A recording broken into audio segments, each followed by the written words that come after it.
natin, mga ka-GPnatics. Diyos ko. Eto, Jason Sa at Daryl Yap, kaka-fake news, napahiya. Bakit, mga ka-GPnatics? Etong si Mr. 1 Million, syempre, activated na naman. Etong si Pandak, activated din. Dahil nga sa paglabas nitong si Ramil Madriaga, mga kababayan, at alam naman natin na yung page mismo ng tao ay na-take down na dahil nga nandun lahat ng ebidensya. Wala silang pwedeng itago, wala silang pwedeng ipagkaila. Mga kababayan, etong mga ito para maraming mapaniwala at madaming napapaniwala, di ko alam kung mga trolls lang yung nakikita ko Biruin nyo mga kababayan, ang banat nila para ma-debunk itong si Madriaga ay magkaklase daw si Sara at itong si Ramil Madriaga. Hinanap ko. Binasa ko yung affidavit. Sabi ko, teka lang. Mukhang itong mga ito, mahina. Mahina na utak, mahina pa komprehensyon, pero malaki ang kita. Ma-make news ka lang. Diba? Oh. Eto, mga kababayan, sample lang ko kayo ng kanilang mga pahayag.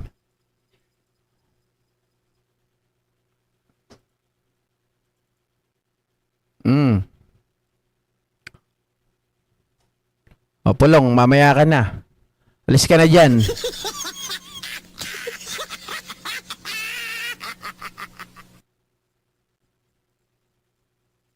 Teka guys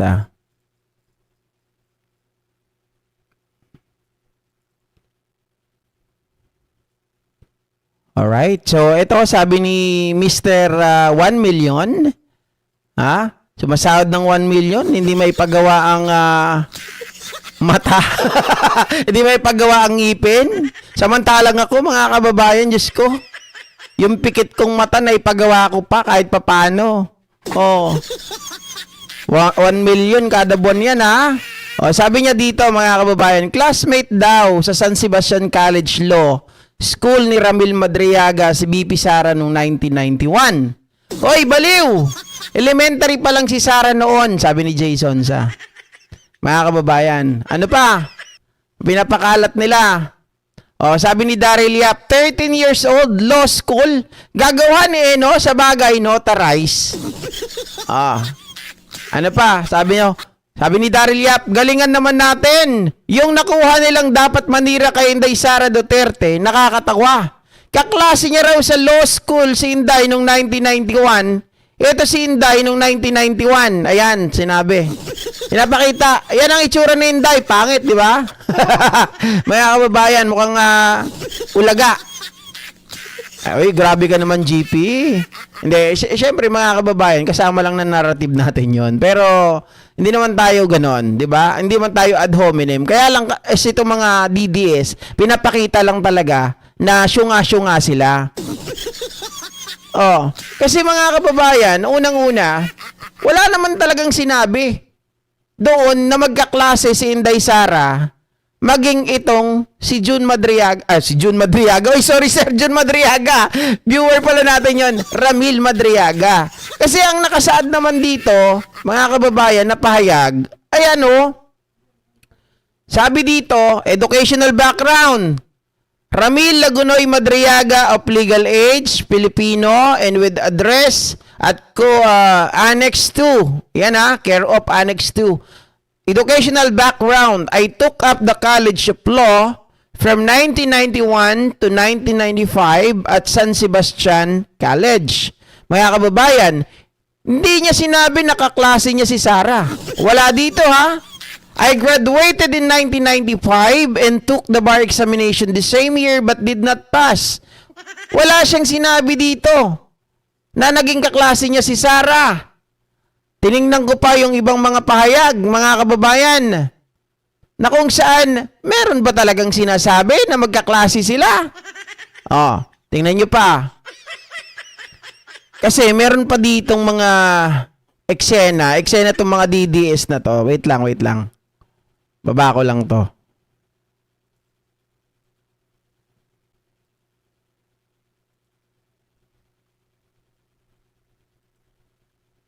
Alisin ko muna tong si Polonsky. Oh, mga kababayan.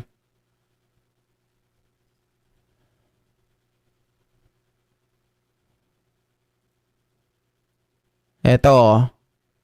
Ito yung binabanggit pa nilang isa. Kung titingnan natin yung mga line, ito kasi yung mga linya na merong classmate na binabanggit. Ayan, mga ka-GP Natics. Kung titingnan natin dito, kung babasahin natin, ayan. In 2020, following the instruction of Mayor Sara Duterte, I form, okay? Inday Sara Duterte is my president or isip together with her classmate. With her classmate. Mga kababayan, Ramil Madriaga is talking to the classmate and pertaining, mga kababayan pertaining to classmate of Inday Sara Duterte at San Sebastian College of Law. Hindi niya sinabi dito na kaklase ko si Sara. Ang sinabi niya, with her classmate, diba? With her classmate. At yung kaklase ni Sara. Where I also graduated in 1995. Mga kababayan, hindi niya sinabi na nakaklase namin. Diba? Together with our classmate. Hindi niya sinabing ganun. Mga kababayan, with her. Diba? Classmate. Oh, we were able to register ISIP Pilipinas at the Securities and Exchange Commission with me. Wala na dyan, di ba? Wala na dyan yung usapan ng classmate. Pero maliwanag dito na wala pong binabanggit si Ramil, nakaklase niya si Inday Sara Duterte. So lahat yan, inisa-isa. Nabasa natin. Wala talagang nakasulat eh. Kaya sabi ko, saan kaya nakuha nung narrative ng mga DDS itong bagay na to? Para lang sunugin itong si Ramil Madriaga kasi nga una lumabas yung issue na kesyo sabi ni Rogando Sasot ay teka lang, hindi yan si Ramil. Magkaibang tao yan. Dalawang tao na magkaiba yan. Sabi niya gano'n. Dalawang magkapangalan pero magkaibang katauhan. Sabi niya gano'n. Mga kababayan. At saka, bakit magiging intel ni Inday Sara ang isang kidnapper? Sabi niya gano'n. Regardless naman di ba? Mga kababayan. Regardless kung kidnapper. Magtataka ka nga yung tao na yun, kinuha pang ninong. Oh, ibig sabihin, tanggap. Diba? Ibig sabihin, imposibleng may intelligence yun, hindi alam ni Inday Sara kung anong gawain, galing pa kay Digong yun, pinakilala sa anak. Diba? Tapos bumuo ng isip, bumuo ng BPSG. Oh. Hindi nila kayang basagin, kaya naghanap ng na bata pa raw si Inday Sara during that time, mga kababayan. Bopols talaga itong mga DDS na to.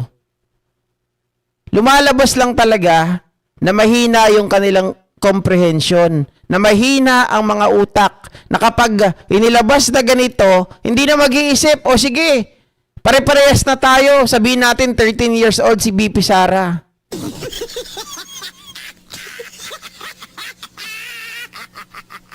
Diba, mga kababayan, maliwanag naman English kasi kaya hindi maintindihan.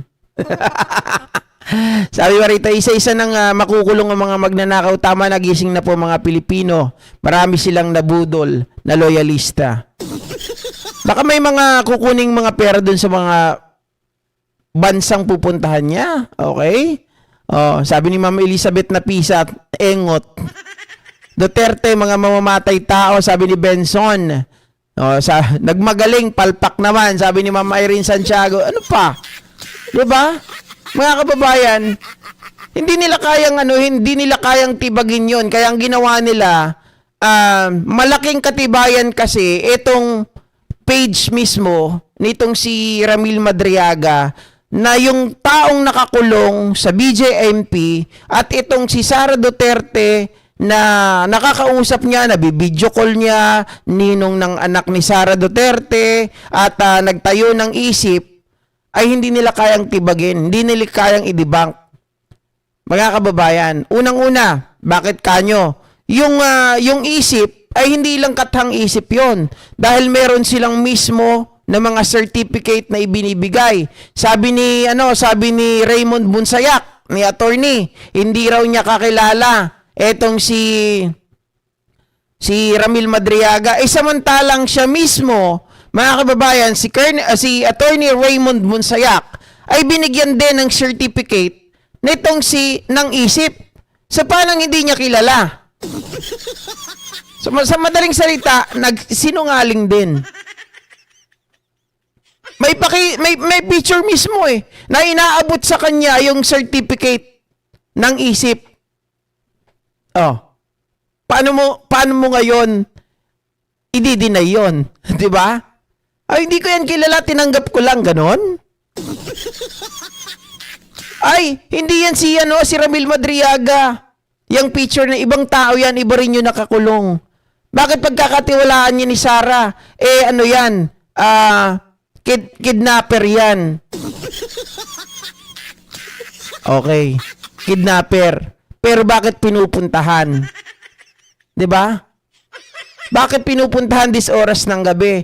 Bakit nung hindi nila makuha yung tao, pinapupuntahan doon kay Attorney Joyce? Sino si Attorney Joyce? Sabi ni Pebbles, abogada rin, kaibigan din nila Sara Duterte. Anong gagawin doon ni Attorney Joyce? Hindi naman siya abogado nitong si Ramil Madriaga. 'Di ba? Bakit mo pupuntahan yung isang tao na hindi mo naman inaabogaduhan? Bakit mo pupuntahan yung isang tao doon na yung tao na pumupunta malapit din kay Sara? Wala silang panama. Kaya ang ginawa, mga kababayan, walang hiya, hinak yung ni-report yung page nitong si Ramil Madriaga, di-take down. Parang yung ginawa din nila ata ka dito kay Saldico, ganun din hinak yung account, tapos kung sino-sino yung admin na nakikialam doon. 'Di ba? At yun, kita nyo naman, AI na AI. Dati, sabi ko, totoo. Yung naniniwala ko ni si Saldico yun. Eventually, binago ko na yon. Naniniwala ako na AI yun, yung lumabas na yun, pero boses ni Saldico. Diba? Boses ni Saldico. Pero ang di ko na alam ngayon kung may ibang tao na nasa likod nun na nagbibigay ng script dun sa AI para yun ang sabihin. Kasi sa dami ba namang sa dami ng admin? 24? Diba? Sir Michael Pangan, wala naman pala nakasulat bakit ang bobo ng reaction nila. DDS nga po. 'Di ba? DDS, kaya talagang bobo yung mga reaction. Masabi lang, masunog, gusto nila kasing sunugin si Ramil Madriaga na sinungaling si Ramil para hindi pagkatiwalaan. Pag titingnan nyo sa post nila, ang dami doon mga naniniwala, mga kababayan, paano daw may 13 years old pala na nag-aaral na sa law school. In reality, kung hindi natin titingnan to, in reality sa ibang bansa, meron na talaga. 13 years old, 12 years old, 11 years old, meron na. Meron na. Pero dito, sa pangyayari na ito, syempre dun tayo sa tama. Anuhin natin, mga kababayan, na walang nakasulat. Wala pong sinalaysay si Ramil Madriaga na magkaklase sila ni Sara Duterte. Sabi, it was her classmate. Diba? Oh. Classmate na mga kasama ni Sara Duterte. Hindi po niya sinabi, ako at si Sara Duterte ay magkaklase. Oh. Hi, Mama Estrelita Carpios. Salamat. Hindi lang ako nagko-comment pero updated ako sa mga binabalita mo. Maraming salamat po, Ma'am Estrelita. At syempre, Mag-comment ka para mabasa ko yung mga ano mo. Lalo na yung mga iba nakakalimutan ko pag replay lang kayo nanonood tapos nagko-comment kayo doon. Hindi ko po kayo mababasa lahat. O, lalo ngayon, mga kababayan, iwas na iwas talaga ako sa pagbabad sa ano. Unlike before, 'di ba? Talagang nakababad ako diyan sa mga comments ninyo. Ngayon ngayon hindi na masyado. Pero dito, pag naka-live, kahit papaano nababasa ko 'yan. Gumagawa lang ng fake news sa mga bobong DD sheets. Kaya nga po 'di ba? Oh. Ayan, basag na basag sila dito, mga ka-GPnatics. Nakita na natin na pag DDS ka at bayad ka, kahit mali, kahit fake news, ilalabas mo. Ang pangit, maging DDS. No, sa inyo na pera nyo. Oh. Magiging DDS ka pero magiging tanga ka. Wag na.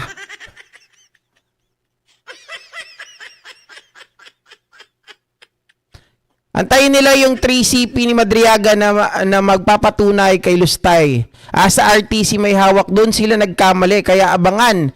Anong sasabihin pa ng abogado ni Mr. Madriaga? Ingat po siya, Kuya GP. Hindi naman basta-basta nila mapapatay pag sa BJMP, guys. Okay? Hoy, Sam! Shoutout sa'yo, ha? Nandito ba si Sam? Sam the Adventure Channel. Hello. Brother. Ma'am Luz Biminda Nabora. Salamat. Pagdating ng college, di na pinag-uusapan ng edad. Maraming advance, marami ring late. Nag-college yung iba, second course nila. Tama, Mama Chanel Paris. Pero ibang usapan yon. Diba? Dito ang pinag-uusapan natin, yung kay Sara lang at kay Madriaga. At alam naman natin, during the time, 13 years old pa lang si Sara Duterte, mga kababayan, at hindi sinabi nitong si Madriaga na magkaklase sila. Imbento lang ng mga DDS yun. Okay? So, ito naman ang mag-usapan natin ngayon, mga kababayan. Dahil nga po, bigo ang mga DDS trolls at mga DDS defenders.